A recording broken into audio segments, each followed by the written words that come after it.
Good evening, everyone. Everyone's very excited tonight. Summer night. Well, again, good evening.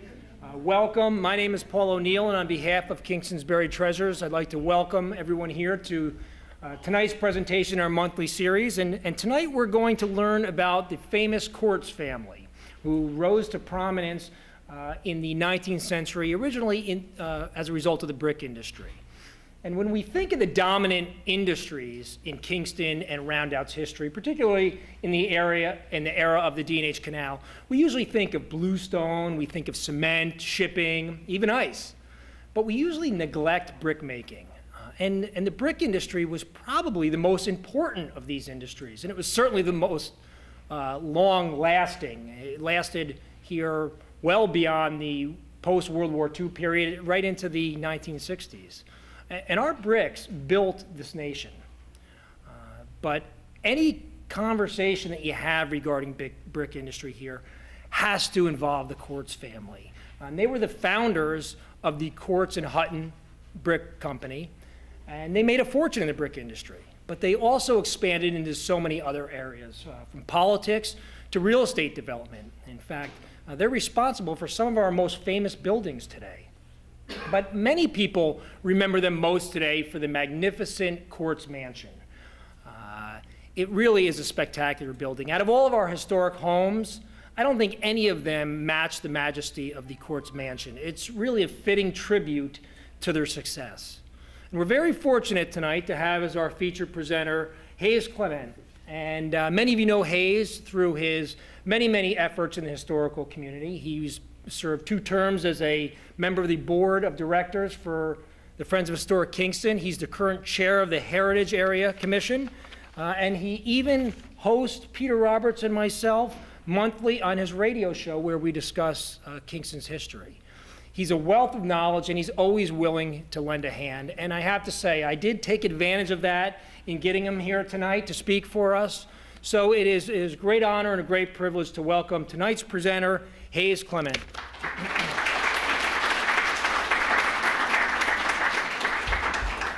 Thank you, Paul. I'm a big fan of this series, and I try to attend as many of them as possible, and I see a lot of familiar faces because I know you're big fans of it too.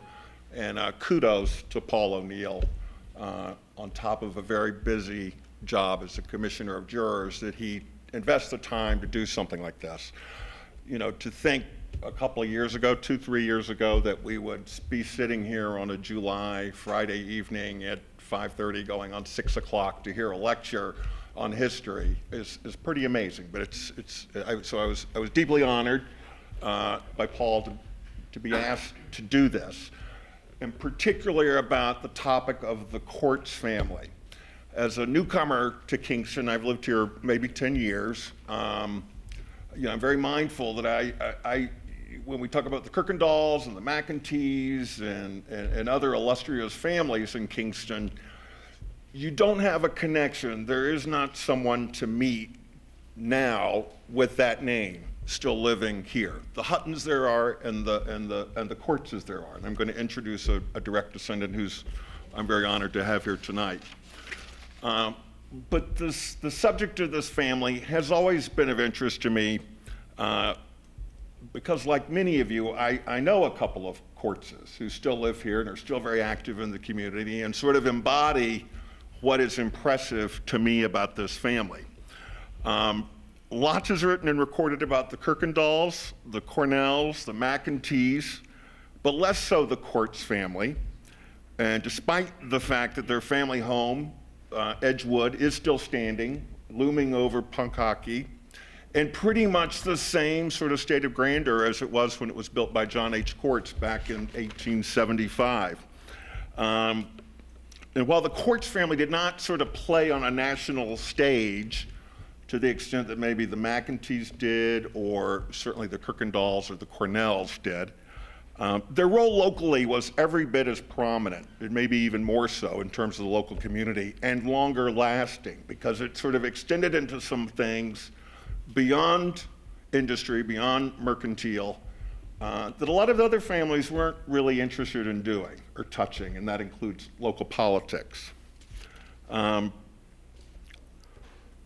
They're also played a very critical role in sort of our industrial heritage, and that is the brick industry, starting in the 19th century. It's curious and sort of illustrative of my point, I think, that this opening slide, the brick says Hutton, and we tend to think of it that way because that's the name that lasted on that company way beyond the Cordts' involvement in it, and for a much longer time. But as you'll hear, John H. Cordts was really the instrumental person in founding that company in 1865 here in Kingston. When we're talking about the Cordts family also, it's sort of accessible to me. It's not tons of people spread over multiple generations. They're a pretty small family. Only a handful of members per 4 generations that I'm going to talk about. And given a number of early deaths of children, and a number of offspring who never got married or had children, you're not talking about a lot of people, as you're going to see. It is a relatively small family with a very large impact. The public court story is really the story of a father and a son, both named John. It all starts with John H. Cordts, born in 1823 in Hanover, Prussia, now Germany, to working class parents. He immigrated on his own to America at the age of 14 by himself and started his work life in America as a clerk in a grocery store in Manhattan and then as a china salesman on Long Island. Not a lot of records exist from this time, but by 1849, records have him partnering in a brickyard in Cornwall in Orange County, and by 1852, he was recorded living in Washington Point. In 1865, not really long after he got here as a 14-year-old kid on his own, he teamed up with William Hutton to establish a brickyard in East Kingston that still stands, the remnants of it, just north of Kingston Point. I think everybody here is probably very familiar with the site as it currently stands today. How he got here and how he connected with William Hutton is something of a mystery, but his timing was pretty much perfect. This was the 19th century equivalent of being on the internet, or being in on the whole internet phenomenon while it was still in that early Usernet university phase and CompuServe. I mean, he was on the ground floor of something really, really huge, and Ulster County was the equivalent in that world of Silicon Valley today. To give you a little context and how big the brick industry was in this region and to the importance of industrial development in this country, as far back as the 1600s, Peter Stuyvesant himself was writing about and talking about and railing against wood and plaster flues that were being commonly used in buildings for fireplaces. There were epidemic fire problems in New York City, and here you championed bringing Dutch techniques for clay-fired brick making to the New World. The Great Fire of 1835 destroyed almost 700 buildings, over 50 acres in what is now the southern tip of Manhattan, and bankrupted no less than 23 of the 26 chartered casualty insurers in the colony. This is the context in which there was this huge demand for brick. America was on sort of an explosive sort of building curve. And Hudson Valley brick building really took root in this early 1800s, largely fueled, like much of our commerce even today, by this mammoth market to our immediate south, New York City. Brick production for New York City had largely been done on site in New York City until an inventor named James Wood brought the technique of adding pulverized anthracite coal to the brick mixtures, which are loam and clay. And the clay in the Hudson Valley was ideal for brick making for a lot of ways. Proximity to woods and coal via the D&H and other canals was also made this just sort of a magical place for the brick making industry to take off. You also obviously had the Hudson. Schooner sailors would take pallets of brick down. The railroads, once they started being developed, were also the other preferred means of transport. By the time brick production started taking off in the Hudson Valley in the 1850s, new technologies and kilns were cutting the firing time from 14 to 7 days and giving sort of mass production, sort of economies of scale that made this a far more ideal place to do it than the more tighter confines of New York City, where land even then was much more constrained. At the center of all this was the Cordts and Hutton brickyard. Right from its start, when Hutton and Cordts got together in 1865, the business became a leader of the local brick-making industry, turning out more than 10.5 million bricks in its 5th year of business, 1870, using 6 steam-powered brick machines. The plant, very early on in its existence, employed 115 men versus an average of 42 at the other half dozen or so dominant brick makers in Ulster County. And unlike other brick makers, Cordts and Hutton didn't just produce, what was called common bricks. Common bricks were used in aqueduct tunnels, subway tunnels, roads. They weren't meant to be seen. They weren't so-called face bricks. Hutton and Cordts actually produced both face bricks and common bricks. And face bricks had a higher margin on sale than common bricks, which is a big component of their success. Cordts and Hutton was not the biggest brick-making plant, but it was considered sort of the state-of-the-art facility in the region. It had the most up-to-date steam technology. It used a very interesting sort of what was called a drying yard. Bricks had to be taken out of kilns and just lined up, each on its own, in huge acreage to dry out for a period of several days. Cordts and Hutton developed an ice technique where they would sort of ice the edges of bricks to bring about a sharper point and also to improve the drying time. But there's some wonderful pictures from then of hundreds of men lining bricks up against the riverside, getting ready to ship them down. This is actually John H. Cordts in the middle with his hands on his hips. And the guy to his the guy over here with that sort of rod, that's one of the ice holders that was used to cure bricks once they were in the drying yard. And that, you see, the bricks in front, these would go for just tens and tens of yards as far as the eye could see, each brick sort of individually having to be exposed to air.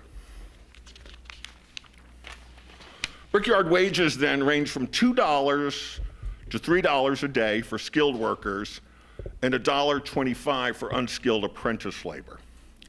And the business was backbreaking and also seasonal, with some yards only open 6 months. Cordts and Hutton operated 8 months. And part of the way that John H. Cordts sort of instilled loyalty amongst his laborers was that he would offer interest-free loans to sort of get them through the idle 4 months, so that people felt beholden to him and wanted to do that.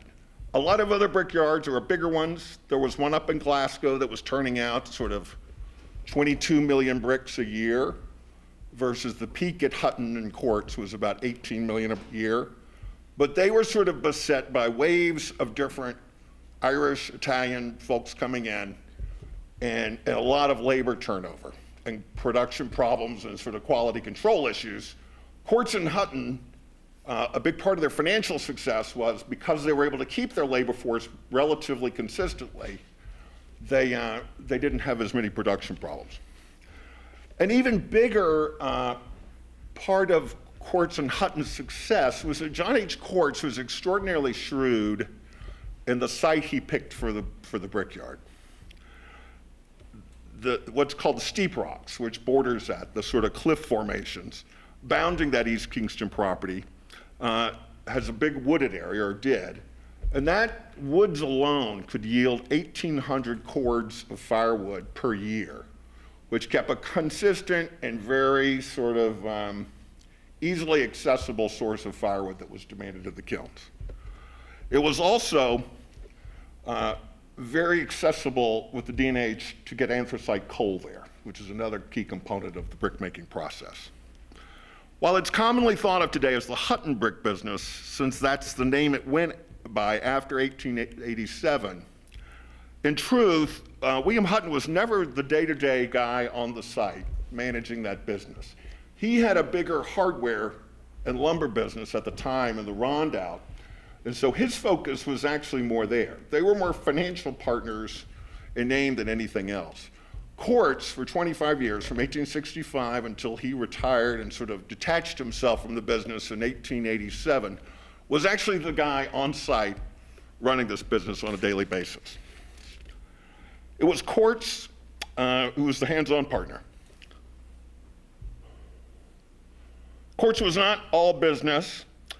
He was a stern guy. There are not many anecdotes of his being jovial or a jokey guy.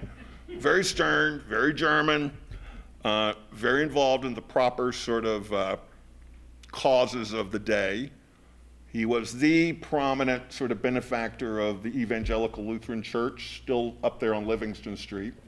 I don't know if you've seen it, but he endowed most of the stained glass windows there. They're still there. Not particularly religious, though.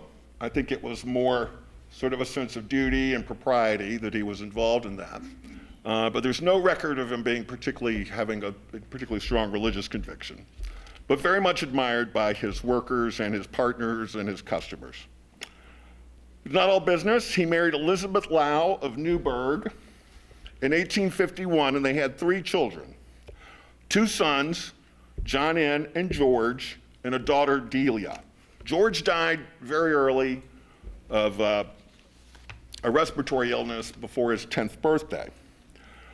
Unlike some of the other folks from the sort of illustrious Kingston families of this period, John H. Cordts, beyond his extremely busy professional life, was more than willing to get involved in the dirty muck of elective politics. He was an active Republican and an alderman for the 3rd Ward at the time for the Common Council from 1872 all the way until 1890.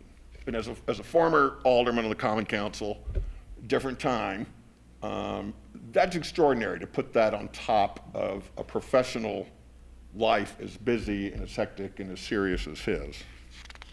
Back then, the Common Council had 13 wards and 13 aldermen, not the 9 we have today. And Cordts served among sort of a who's who of people in Kingston. Turks, Hasbrooks, a lot of leading folks, not industrialists like him, but some leading lights in Kingston were willing to sort of be involved in politics on a direct basis and seek election and serve on things like the Common Council. He was elected alderman in 1872, the very year that Kingston and the Rondout merged and became incorporated as the Kingston we know today. And he served for all but 1 year between, again, 1872 and 1890, so a very long time. He was also a trustee of the Kingston Water Company and a member of the board of not one but 2 local banks, Kingston National Bank and the First National Bank of Kingston. And again, as a newcomer, I think one of those banks became Rondout Savings, right? I think First National. Again, he was a leader in the Evangelical Lutheran Church on Livingston, and he was a Mason, which is kind of interesting to me considering that his wife was Roman Catholic. This is one of the first instances, I think it's interesting, that you see some interfaith marriage, Roman Catholic and Lutheran. This is a picture of him on the Kingston Common Council. City Hall the same City Hall Common Council meets in today.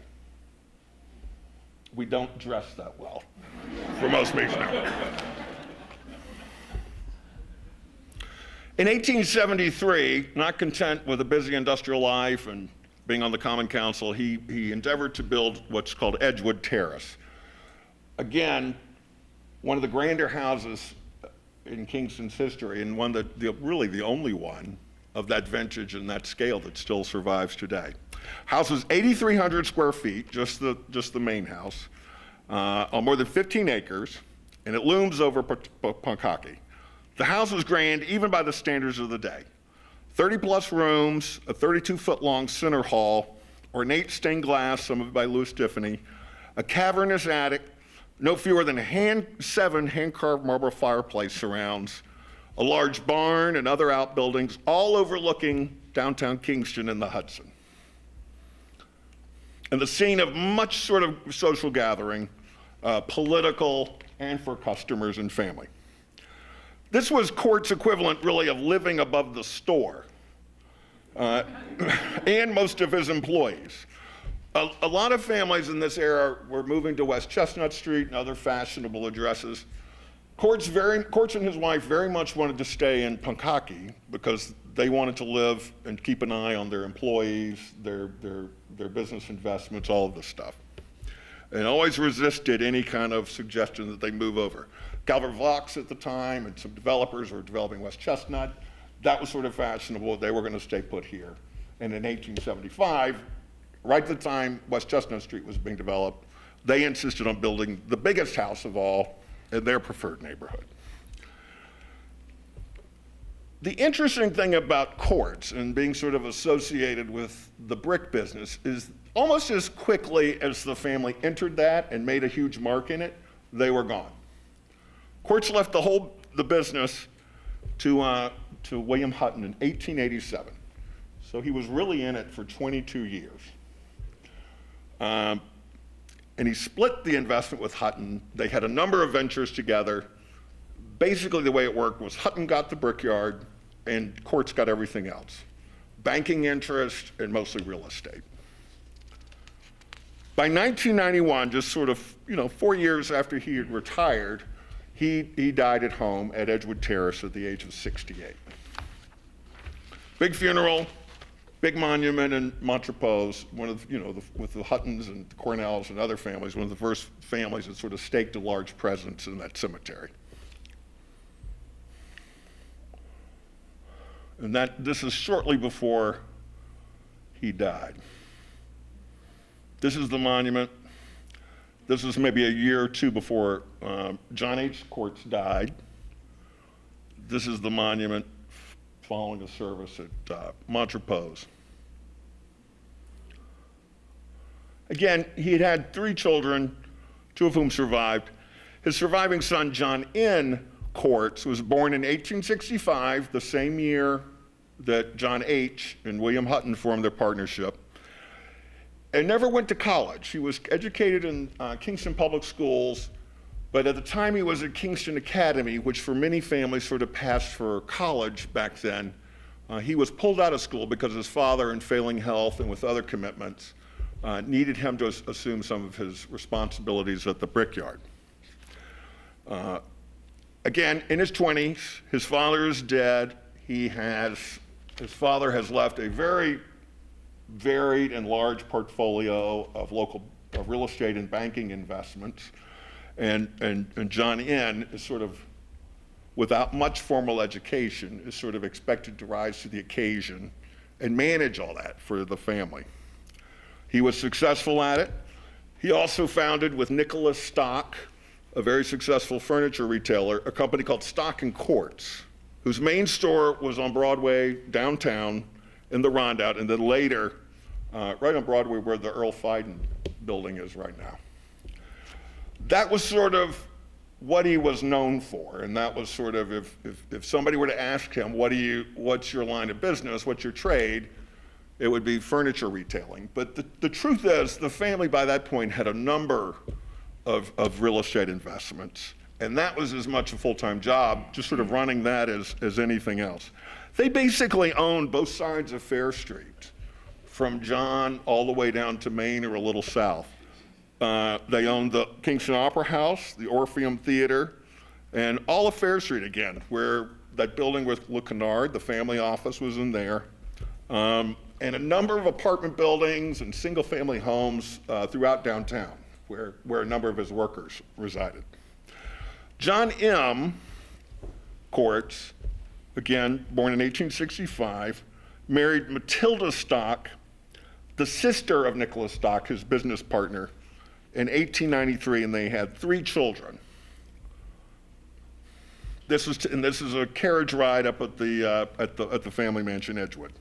Florence was born in 1895, John in 1896, and Matilda in 1898, the youngest, and she died at age 13 of an appendicitis. Whereas his father mostly made his name in business, despite serving as an alderman.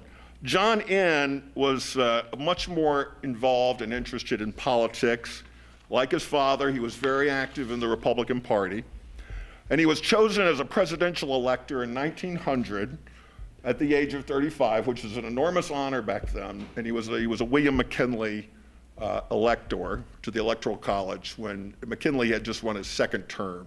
He was elected 1896 and reelected 1900.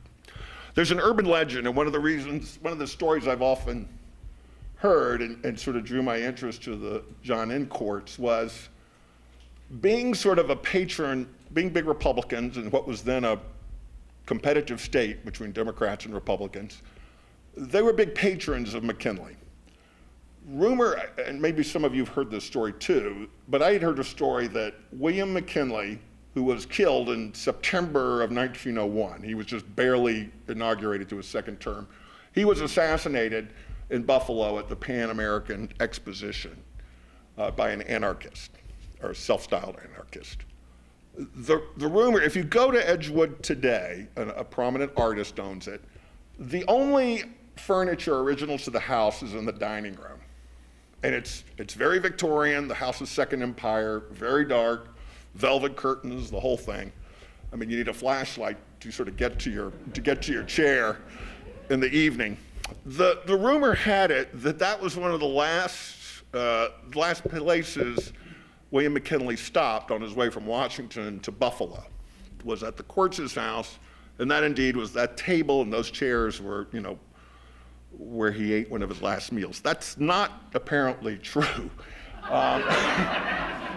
William McKinley was killed in September, and that being summer and politicians not wanting to stay in unair-conditioned Washington, D.C. in summer 1901, he was from Canton, Ohio, and he was actually in Canton and traveled to Buffalo from Canton. So he never would have come, it would have been sort of a strange jog of a trip. But an interesting story, if true. In 1904, John N. Cordts, he'd been approached to run for the state senate in 1900, but he declined, citing some business reasons. In 1904, he was approached again and ran for and won a state senate seat, running 900 votes ahead of the new president, Long Island's Teddy Roosevelt, which is a big deal because Roosevelt was very popular in upstate New York at the time. And so for Cordts, in his first political run to win 900 votes against New York's favorite son in an emotional presidential election year, that was pretty good. The district also included Greene County. When he got to Albany, his committee assignments included what were then called cities, commerce, and navigation. And what that meant in real terms was he was one of the key upstate senators managing the reclamation of all the land out in Shokan and parts west for the Ashokan Reservoir, which was starting to be built then. This brought him into some conflict with Tammany Hall. Tammany Hall in New York City was pretty heavily invested in that whole capital project, shall we say. He retired in 1910 after serving 3 terms in the Senate, and the reason he cited was the need to go back and concentrate on the family's real estate business and some of their other investments. But the real reason, if you read some of the political analysis of the time, was that he sort of saw the writing on the wall, I think. The Ashokan project had brought hundreds and hundreds of sort of unskilled laborers from the city, new immigrants to America, to Ulster County, to live in essentially shanty towns, to build the reservoir and to clear villages that were being torn down. A lot of African Americans, and there was a big push in the Democratic Party in Ulster County to register these new migrant workers, essentially so that they would gain an advantage. There were challenges to it. The mayor of Kingston was a Democrat. He went to court. Some other Democratic leaders went to court to force this, to keep from disenfranchising these folks from being included as voters, and they won. So as a Republican, I think John N. sort of saw the writing on the wall, that the demographics of the voting base in Ulster County was going to change to the Democrats' favor, and he kind of got it out of the way before he was probably defeated. He was also, like his father, never in terrific health. There was coverage around this time. This guy was only 47 at that point. But there was something called the Loving Cup. I'd never heard of this. But it was sort of if you were maybe not in the best of health and people had some suspicions about your longevity, there were these almost sort of roasts or sort of pre-death eulogies where you would be invited to come to a sort of a tribute dinner, and your friends, on sort of a surprise basis, would sit and laud your wonderful benefits and attributes.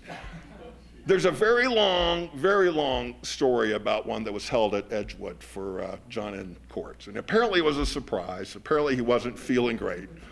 But the house is big enough that it apparently held hundreds of folks. And some of this coverage, they list every single person, and it goes on for columns and columns, just listing the people. And then the sort of hoary anecdotes and all these sort of overblown purple praise. But apparently he was so touched that he literally sort of got out that I'm very touched to be here, and then sort of dissolved in tears and couldn't continue. But that was basically one of his last appearances. His daughter, Matilda, contracted an appendicitis in 1911 and died at home. She had been very interested. Again, John H. Cordts was a Lutheran, married a Roman Catholic. The children started becoming, you can't quite tell from the history, but some were practicing Catholic. Matilda, even as a little girl, had been very interested in volunteering at the original Benedictine hospital. And upon her death, John N. Cordts commissioned Louis Tiffany to do a stained glass window in her honor that stood at the original Benedictine, and that's it.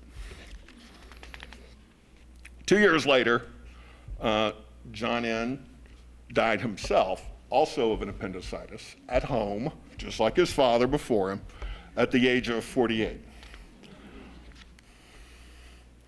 John N.'s surviving children, Florence and John Nicholas, are the ones that many folks in this room, if you've been here a little longer than I have in Kingston, probably best remember from this third generation. Florence was particularly colorful. Did many people know? Florence lived to be in her 90s up until like 1986. I'm sure, Richie, you knew her. Never married. The family tried to arrange a marriage with one of the Hutton heirs. But it turned out that Florence and this particular heir didn't actually like each other very much. And so the thought of them even becoming friends, let alone husband and wife, was sort of anathema to both of them. She was a friend of Legs Diamond, the bootlegger, or so she bragged. She kept very regular hours up until her 90s at the family office on fare, pestering her son-in-law and some other folks about when are rent checks coming in, this kind of thing. Very involved in the business. Once her father died, she lived at Edgewood on her own some of the time. The Hutton that she didn't want to marry, she later sued him in the 1930s over a case where the Hutton land and the Cordts' land were still pretty close. And her lawsuit contended that the Huttons were excavating too close to the mansion on Edgewood. He won the first couple of rounds. This went to appellate courts and the Supreme Court and several trials. Big trial back then. But she eventually prevailed. This thing wound through the courts for 3 or 4 years. Again, she died in 1986 in her 90s. Her brother, there were 3 of them, so Matilda had died very young. Florence remained unmarried, but sort of active and involved in the business, and didn't die until her 90s. John Nicholas, the brother, was probably the first of the whole family to go to college. He Florence moved into the big house after her mother died and was resident there when there was a big fire in the late 1960s. That's a picture of the fire. A couple of the Tiffany windows were broken, and she put up something of a fuss about the firefighters tracking dirt onto several carpets.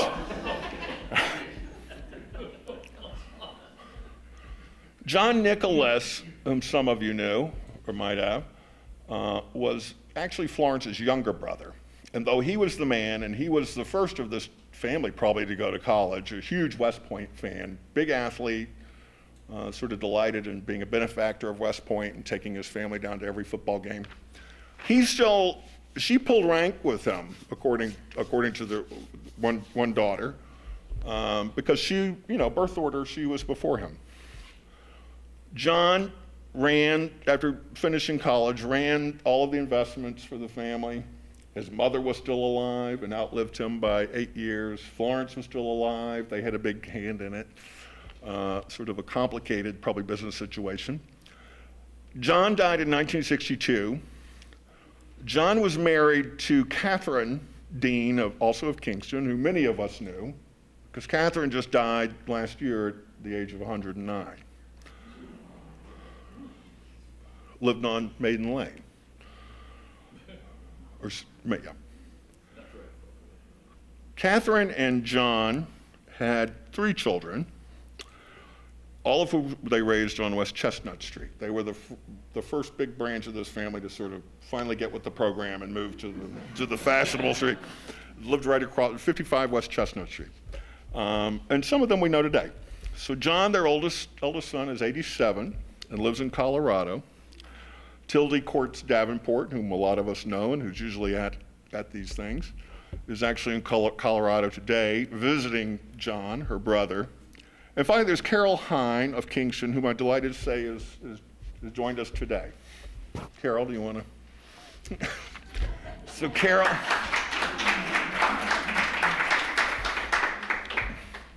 Again, the Cordts family is mostly buried in Montrepose, very beautiful.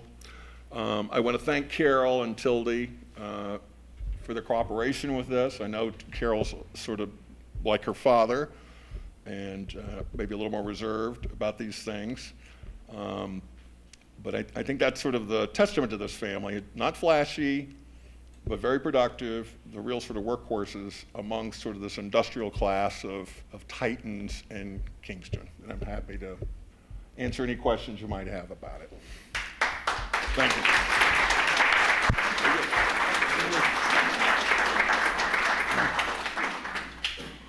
Hayes, thank you so much. That was absolutely wonderful. Do we have any questions here for Hayes?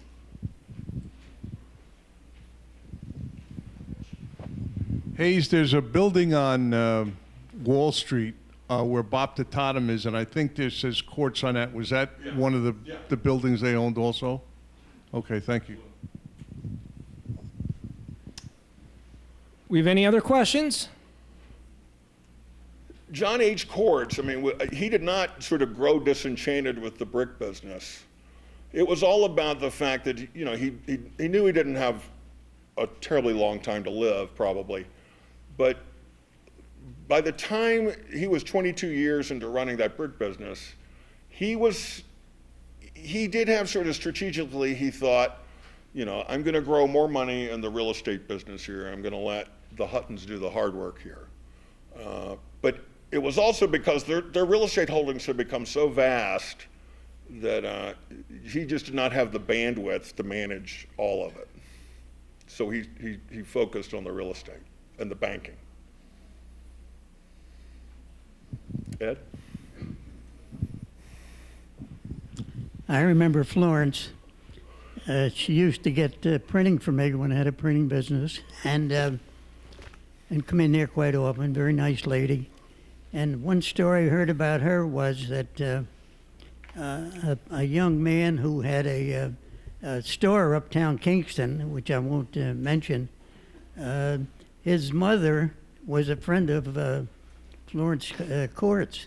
So instead of charging him rent, for years and years and years, he was able to continue his business without paying a penny of rent.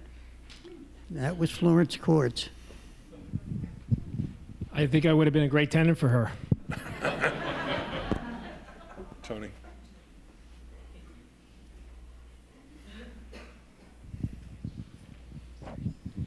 Hayes was there was a volunteer fire company down Right. here. And I think it was J.A.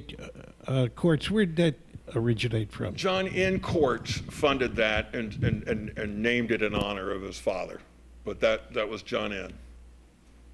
And John N. actually volunteered for that corps at one point.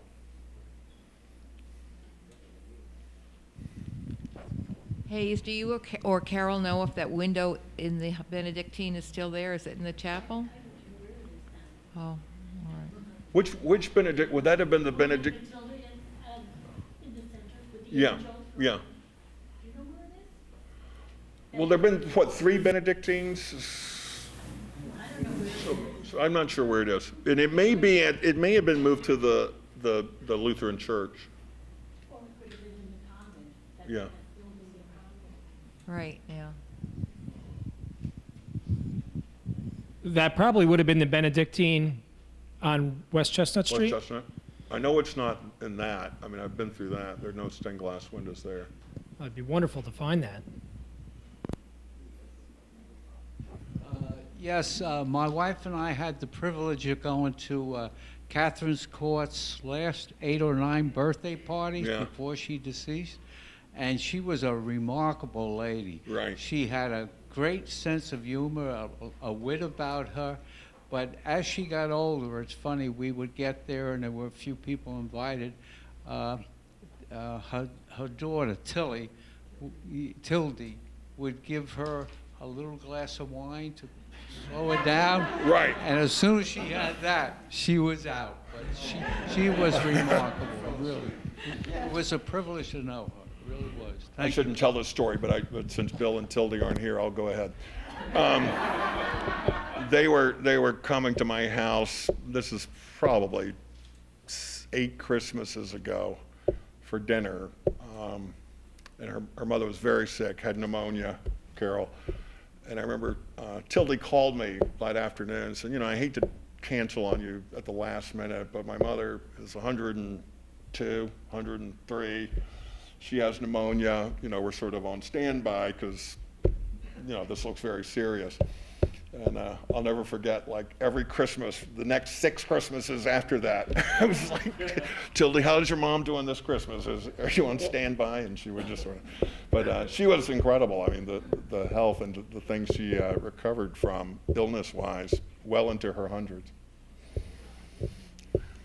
I was interested, Carol, was the religious thing, was that noteworthy within the family that some people were Lutheran and then it became sort of Catholic? There were no battles or anything Yeah. like that. You just did what you did. Yeah. I'm not used to these things. What do you do with them? No, there was nothing like that. I think when my mother, Catherine Dean, married Dad, does this work? Yeah. Okay. When Mom met Dad and they got married in the Catholic Church, and but Grandma Cordts, who was Catholic, wanted them to have a wedding at the house, But they got married, long story short, they got married in St. Peter's in Wirt Street, down there on, And then they brought their kids up Catholic. Yeah. And, but with a very broad view of all Christianity and all faiths, as a matter of fact.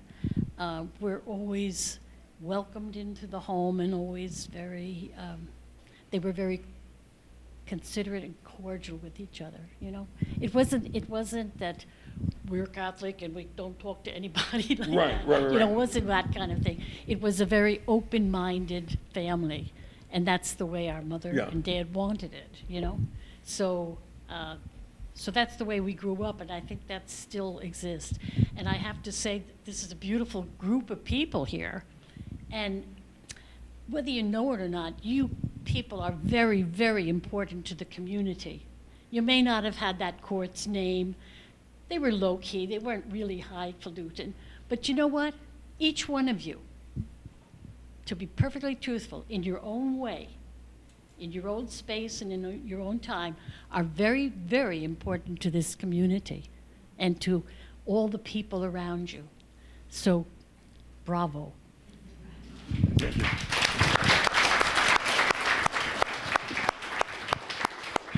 Thank you. Thank you, Carol. I keep telling everybody that too. It just doesn't seem, it doesn't mean as much, I think, if it comes from me. So, but this is a wonderful group. It really is. And we are so pleased to have you here tonight. It makes it so special to have you here. You have a wonderful family who's done so much for the community. Tilde is just a wonderful person. Most people here know Tilde Davenport. She unfortunately couldn't make it here tonight, but she was very helpful, I know, to Hayes. I think maybe 3 times. I'll make sure you go. She's your older. I recognized her. Then she said, well, Patty might want to go. Maybe Scruffy. Scruffy was married to George Hutton, by the way. Oh. She's involved in this whole Scrappy Yallum. And Yallums was a big part of our community. Remember downtown? And then they... I have a very Wagnerian voice, so I didn't think I needed this. But yeah, the Yallums downtown, remember? We used to go for galoshes and stuff like that in the wintertime. And the O'Reillys, they had a stationery store right in where that underpass was, right? And by the way, we were all neighbors, the 3 of us, you know. And so we all grew up in a terrific, with a beautiful rapport, you know? The whole neighborhood, sometimes we had 60 kids on the block. The Webbers across the street, that's where we play football, you know, touch tackle. The middle of the road is where we played punch ball. The porch, on our porch, was where the kids gathered in the evening and sang songs and just hung out. And then Kirkendall's, we'd all go up to Kirkendall's, the old mansion, and they had a beautiful, what do we call it? A piazza, excuse me, piazza. And, and anyway, we'd go there, we'd do dancing, and we'd do all sorts of nonsensical things in today's world of thinking. I mean, we made up our own fun. We didn't have to have an iPad, and we didn't have to have, and I'm sure a lot of you know what I'm talking about. You know, we just had a lot of fun. And I'm so proud to have been born into this family and can share whatever we had with all of our friends, you know, and our neighbors. We didn't have to have a telephone, just open the window. The O'Reillys knew exactly what was happening in our house when things were going right and wrong, and we knew exactly what was happening in their home. So it was a beautiful, beautiful family that I grew up in, but it was beauty only because of my neighbors and my friends and all the kids we grew up with, you know, and the beautiful people of Kingston, New York, past and present, which I include all of you, okay? There you go. Now,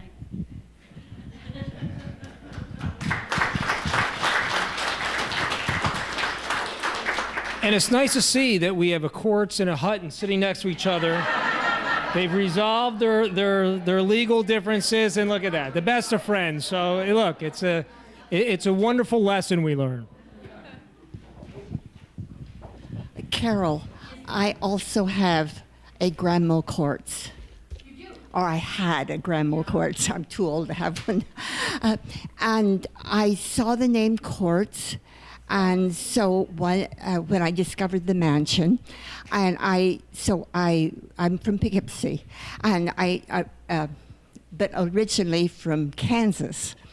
And in Kansas, we had the Cordts family in our small town that were merchants.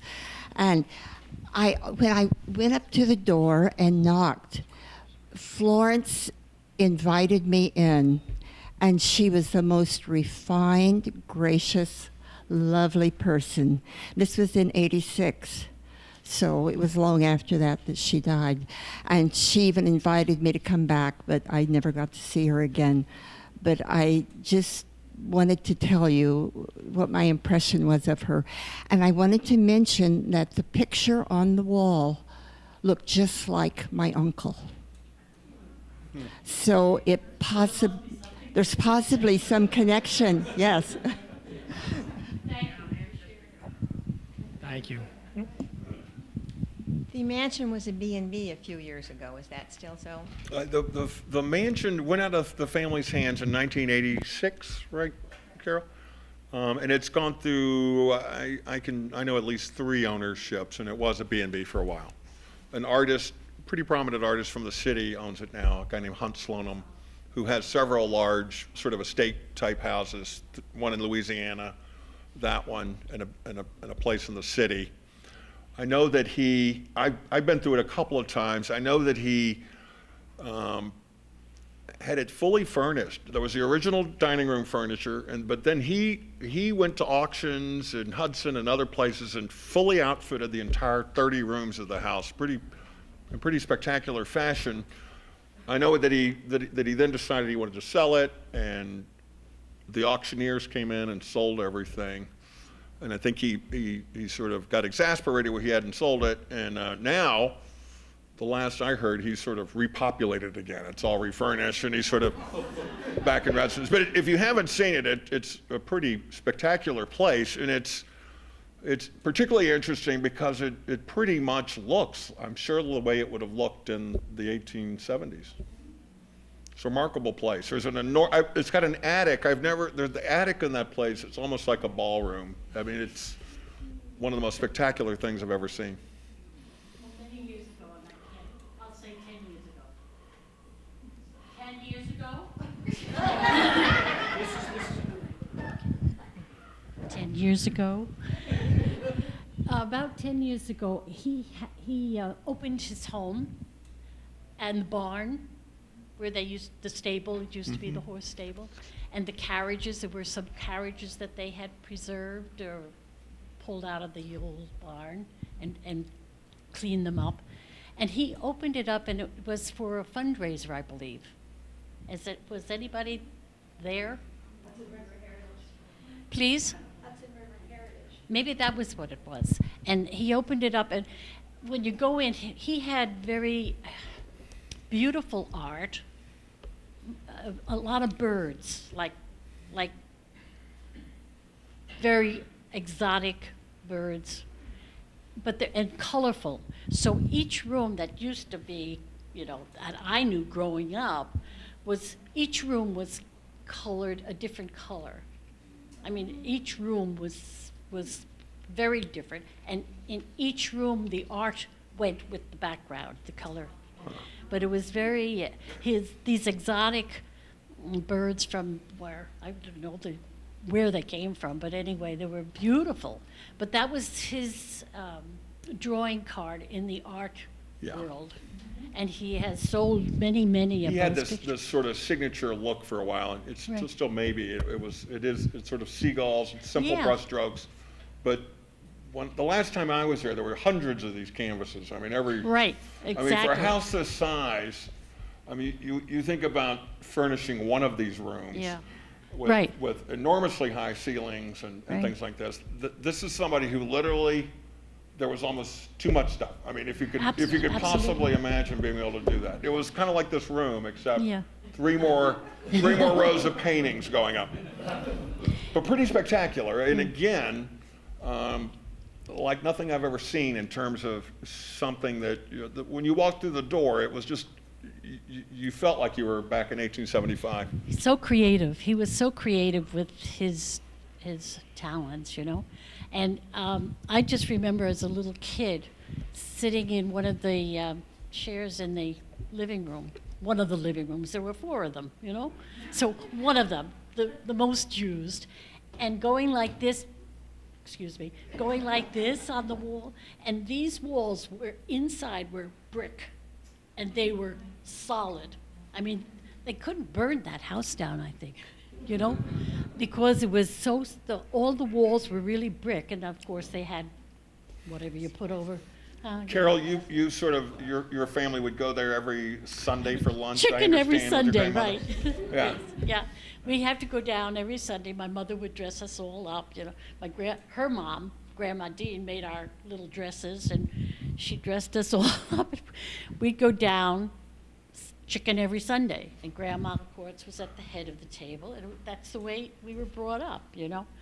But then what we would do, we'd drop a spoon on the floor, and all the kids would be under the table, laughing and having a good time. And then when we came up, we had to be very proper, you know. And my grandmother would say, "My, what's happening down there?" So it was a beautiful way of life, you know. We were very, very blessed and lucky. This is for upstairs. They can only hear it.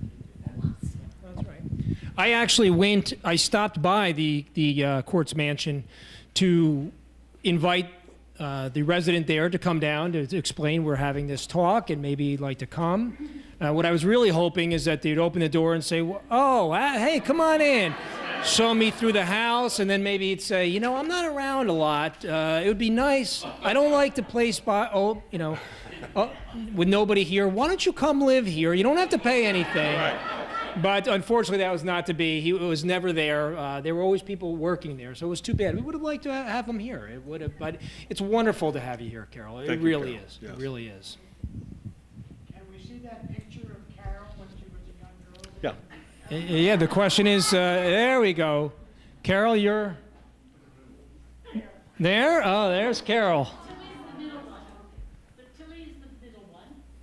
Matilda. Okay. And I'm over here where I got the picture on the right. You're here. Yeah. And then my dear sister Louise is on the left. She died when she was 29. Oh, I'm sorry. She had 3 kids. Now, did you just come from underneath that table? Is that, you seem very, very, very happy.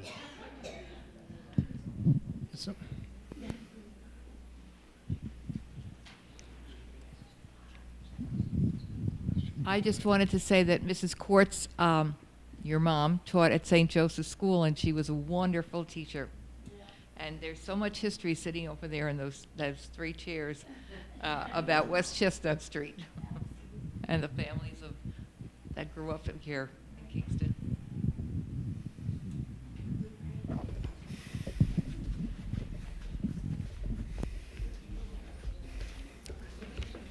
Well, again, Hayes, thank you so much. This talk was Hayes' idea. He didn't know it was his idea, but it was his idea. Ed Ford had a history show for many, many years, and Pete Roberts and I took it over for him. We've not done nearly the job that Ed does, but we try. We try. And when we were there, we were talking about, I think we were talking about the McEntees, and we were talking about some of the families. And Hayes was talking a little bit about the Cordts. And when we finished, I realized that I really knew very little, if anything at all, about the Cordts, aside for the Cordts mansion, which, again, as Hayes said, if you haven't seen it, it is such a beautiful place, but it's a little bit off the beaten path. I found it driving around with my daughter once. We were looking for a sledding place and went up the hill. It's on Lindsley Avenue, and all of a sudden you find this unbelievable mansion. So if you haven't, it's on Lindsley Avenue off Delaware Avenue. It's absolutely worth a trip. But that was all I knew about. I just knew the name of the family, and Hayes had talked about it. So immediately thereafter, I asked him if he thought that he would be willing to talk about the Cordts family and the brick industry. And as we discussed before, I always ask the prospective speakers at least 6 months in advance. If I don't, it's very hard to get people to do it. When you get close enough in time and you realize the amount of effort and work that you have to do, you really don't want to do it. But if I ask you 6 months in advance, you don't think about it. But Hayes, as I said, Hayes is always willing to lend a hand and help out, particularly in the historical community. So he said, absolutely, I'll do it. And like I said, this was a subject that I knew very little about. So I was very excited, very interested tonight. And Hayes, you did an unbelievable job. This is a wonderful job. We really can't thank you enough. And Carol, again, thank you for being here, and thank all of you who gave these stories. I mean, this is what the series is about. For all of us, I know I certainly am leaving here tonight knowing more about this special family than I ever did. And it's important. It's really important. And to hear the personal stories from Carol is just wonderful. So again, we thank all of you. And Hayes, we really thank you for what you did tonight. We also, as always, want to thank all the people who make this possible.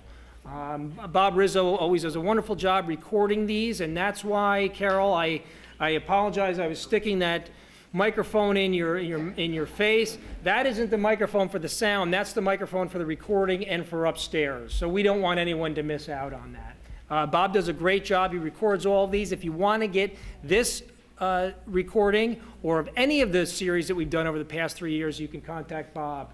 Again, all the people who publicize this event, they're the reason why many of you are here. We appreciate everything they do. All the members of Kingston's Buried Treasures. JK Wine and Liquor, we definitely want to thank them. Without looking for any thanks, they always dedicate a bottle or two of wine for us. So, you know, if you're just having a bad day, and you say, you know what, I need to have at least one drink, maybe more, go down to JK's Wine and Liquor. They really are wonderful people. And again, we do want to thank all of you. Hey, Carol, I couldn't have said it better. You really make this community a wonderful place. You make it worthwhile doing this, and we're all passing on some of the wonderful bits and pieces of our legacy. It's easy to lose these. It's easy to lose these personal stories, but we've been able to save those and capture those, and you've all made it possible. So again, thank you all so much. I do want to tell everybody about I'm sorry, Jack, I didn't mean to cut off your applause. I have to tell you, it's a side story that has nothing to do with history, but my day job is I'm the Commissioner of Jurors for Ulster County. I took over after Rich Matthews, who is here, and I give a little talk about the history of the courthouse to begin when the jurors come in. And one day, there was a woman who stood up and she started clapping. She enjoyed my talk so much she started clapping. Unfortunately, nobody else joined her. So she clapped for a little bit, and then it got silent, and she sat down. So Jack, you know, if somebody's clapping for me, I don't want to interrupt it. So, but we hope everybody will join us next month. We're always the third Friday of the month. August 21st, we're going to feature Robert Dietz. And Robert Dietz is a Medal of Honor winner from Kingston. He won it during World War II. His actions actually shortened the duration of the war. And you think of how many people were killed a day, a week, a month in World War II. It's pretty impressive. So he's actually buried in Wiltwyck Cemetery. His grave marker actually has a portion on it of the presentation that Harry Truman gave him when awarding the Medal of Honor. So he's certainly someone who is long overdue for the recognition through this lecture series. So that's going to be August 21st. Daniel Joyce is going to be doing that. And in September, our old Nancy Shando is going to be talking about the DAR House, Kingston's Crossroads of History. If you don't know where the DAR House, it's right on that triangular corner of Crown and Green Street. It's really one of the crown jewels of our historic buildings, and we're actually going to have that at the DAR House. So if you haven't had an opportunity to get in, this is going to be a wonderful opportunity. Nancy is a member of the DAR. She's going to tell us all about the history of the house. So again, Hayes, thank you so much. We thank all of you. Have a wonderful weekend. We hope to see you next month.